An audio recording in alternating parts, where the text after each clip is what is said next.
vous présenter mon parcours. Mon parcours, il est assez classique. J'ai été à l'école, j'ai fait les beaux-arts, et puis un peu par hasard, bon, un peu par hasard, je suis tombé dans la jeunesse notamment.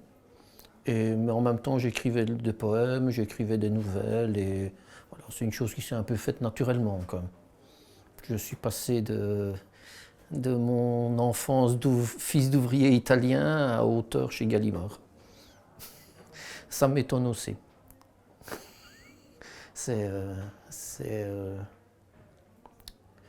c'est curieux. Voilà, parce que ma langue maternelle à la base c'était l'italien, même le sarde, et je me suis retrouvé à écrire en français. Alors mon grand regret, parce que j'aimerais bien pouvoir écrire en italien, ça me plairait beaucoup, mais ça ne se fait pas.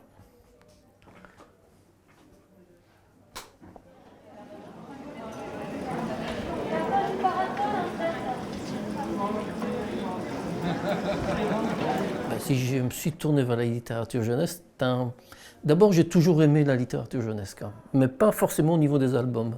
Moi c'était plutôt les contes, les contes africains, les contes d'Andersen. J'étais tombé une fois sur une anthologie de tous les contes traditionnels et populaires faits par Calvino. Et puis mon livre de chevet, encore maintenant, je suis en train de le relire d'ailleurs, c'est Pinocchio. Parce que c'est un livre qui a plusieurs couches de lecture comme ça. Il est c'est un roman d'apprentissage, c'est un roman presque métaphysique, et c'est un roman social, c'est un récit complet. Moi, je le mets à l'égal d'une chose comme les écrits de Swift, par exemple. Les voyages de Gulliver, c'est un peu du même niveau pour moi. C'est c'est une chose. Quand je le dis, souvent les gens me disent oh, ben non, c'est un truc pour enfants. Oui, mais l'enfance des contes et les contes de l'enfance, pour moi, c'est un peu pareil, quoi. L'un tient à l'autre.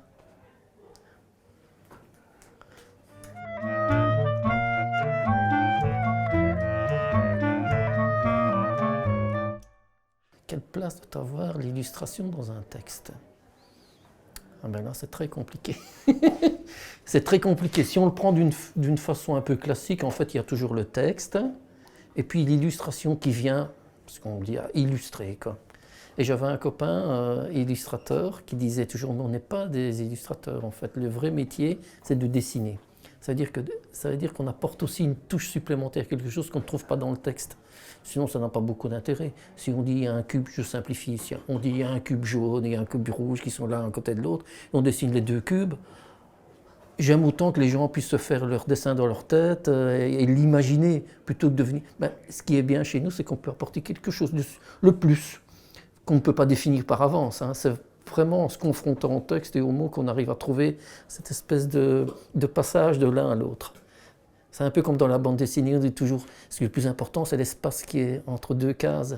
Eh bien, moi, j'essaie de faire ça aussi, quoi. C'est de trouver ce petit espace de rêverie qui fait qu'on est dans le texte, on est dans l'image, et en même temps, le lecteur peut se glisser dedans. Ça, c'est intéressant.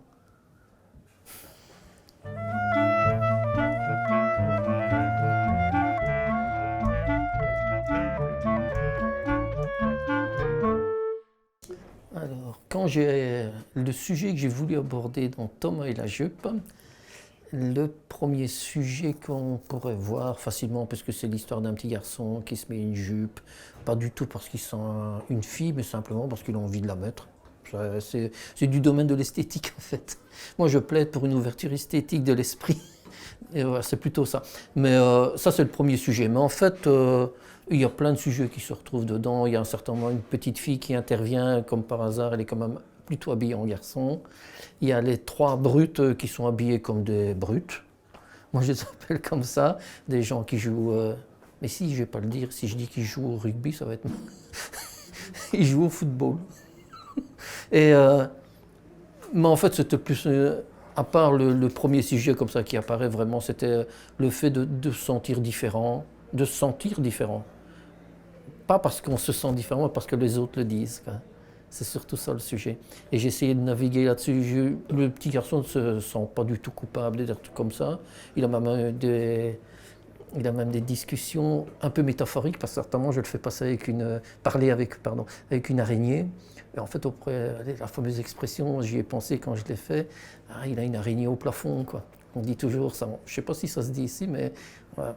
Et je me suis dit, mais il parle avec son araignée au plafond en fait. Il est en train de se parler à lui-même et il se dit d'ailleurs, même nous, des araignées, on ne nous aime pas beaucoup. Pour deux raisons, parce qu'elles ont l'air moches, parce que ça passe un peu répulsif comme ça, c'est d'instinct et c'est pas très raisonné. Et d'ailleurs, il se sert de cette araignée à la fin, sa petite araignée de folie pour faire peur aux autres. Là, il a compris qu'il pouvait s'en servir. C'est ça aussi l'histoire, à part le fait de la jupe, quoi.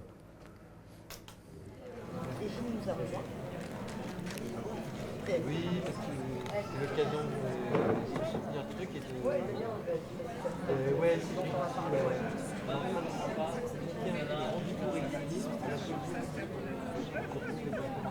et donc, il se passe quelque chose. Dans Thomas et la jupe, c'est. Moi, je n'écris jamais de texte en fait pour les albums. Donc, dans Thomas et la jupe, la première chose qui est venue, ce sont les images. Les images et même les couleurs, parce que je me suis dit, je vais faire ça en deux couleurs. Et pour avoir ça, c'est le côté esthétique. Dans un album, il y a l'histoire, il y a le dessin, il y a le texte, donc c'est-à-dire pas seulement l'histoire, mais le texte. Donc, vraiment, j'essaie de trouver une forme au texte, et j'essaie aussi de trouver une forme visuelle. Que ce ne soit pas simplement une illustration d'histoire, et ce ne soit pas seulement mettre des mots pour raconter l'histoire, par exemple. Il faut que ce soit deux. Tout à l'heure, j'ai parlé de choix esthétique, il faut qu'il y ait une impulsion esthétique. J'essaie de travailler la langue, j'essaie de travailler les formes, j'essaie de travailler la mise en scène. Par exemple, dans ce livre-là, tout est vu sous un plan frontal. En dessin, ça s'appelle comme ça, il n'y a pas de perspective. Tout est mis comme si on était sur une petite scène de théâtre. Parce que j'y ai pensé, je me suis dit, je vais faire une petite scène de théâtre. Ça permet aussi de comment dire ça, de rendre plus fort la chose parce qu'elle est justement un peu synthétisée. Pas simplifiée, mais synthétisée, quoi. C'est-à-dire que c'est vraiment des figures qui bougent. Et donc le personnage rentre toujours à gauche, il sort à droite. Je me suis toujours amusé comme si c'était une scène de théâtre, vraiment. Et le fait de le mettre en scène de théâtre, ça fait... Bon, là, je vais reprendre un truc. Moi, j'ai lu beaucoup Artaud à certains moments. Et donc, il y avait cette histoire-là, à un niveau moindre, mais il y avait un petit peu le côté du théâtre de la cruauté, comme ça, qui me traversait un peu par la tête, quoi. C'est des choses qui me passaient là. Le fait de rendre la chose très, très, très crue, quoi. Parce que c'est assez cru. Toujours pour les petits, hein, bien entendu. On ne peut pas non plus...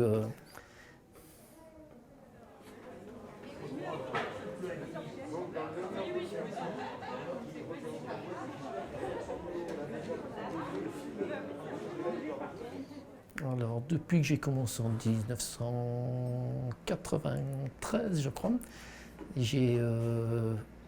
le monde de la littérature jeunesse a bien changé. C'est devenu épouvantable.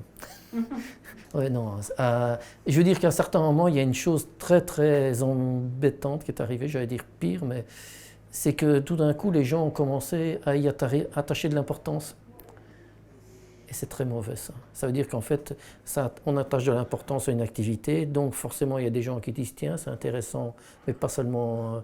D'abord c'est esthétiquement, c'est une nouvelle facette, et puis on se dit tiens il y a peut-être moyen de gagner de l'argent. Et donc du coup, les marges sont de plus en plus définies parce que les gens qui mettent de l'argent veulent que ça rapporte à coup sûr. Voilà. Et en fait, tout en ayant plus de choix maintenant, on croirait qu'il y a plus de choix, mais en fait pour les auteurs c'est devenu beaucoup plus compliqué. Alors qu'avant, non. Quand j'ai commencé, franchement, il y avait des livres qui pouvaient rester sur une table pendant 3 mois. Maintenant, au bout de 15 jours, ils sont liquidés. Il y a tellement de sorties, c'est énorme, quand ça a été multiplié par 5, je crois. Donc c'est pas évident. J'aimerais pas... heureusement que maintenant j'en ai quand même beaucoup derrière moi, donc j'ai une marge de manœuvre assez bonne, mais je plains ceux qui commencent, quoi.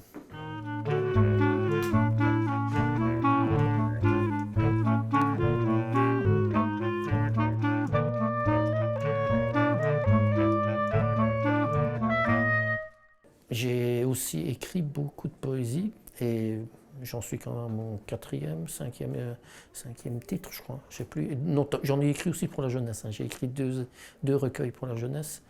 Mais moi, je pense que ça doit être partout. La poésie doit être partout, que ce soit dans le dessin, dans la poésie forcément. Mais c'est un truc, c'est une question compliquée là. C'est très compliqué. Non, mais moi je trouve que la chose essentielle pour un individu, je vais dire comme ça, hein, homme, femme, tout ce qu'on veut, c'est de traquer la beauté, quoi. Voilà, maintenant je sais que c'est un mot qui est un peu bateau et que les gens vont dire oh, mais c'est quoi la beauté? Peu importe. Ce qu'on définit soi-même comme beauté, quoi. Ça, je trouve que c'est la chose la plus intéressante qu'il y a dans le monde. Moi, c'est ce que je préfère, en tout cas. Je suis toujours curieux quand les gens disent on a tout dit, on a tout écrit. Je dis ben non. Tant qu'il y a quelqu'un qui arrive, qui a eu 10 ans, et puis tout d'un coup il se met à écrire, eh bien, il apporte une autre facette à la beauté, quoi. Il apporte une autre facette. Donc pour moi, c'est inépuisable et c'est inépuisé.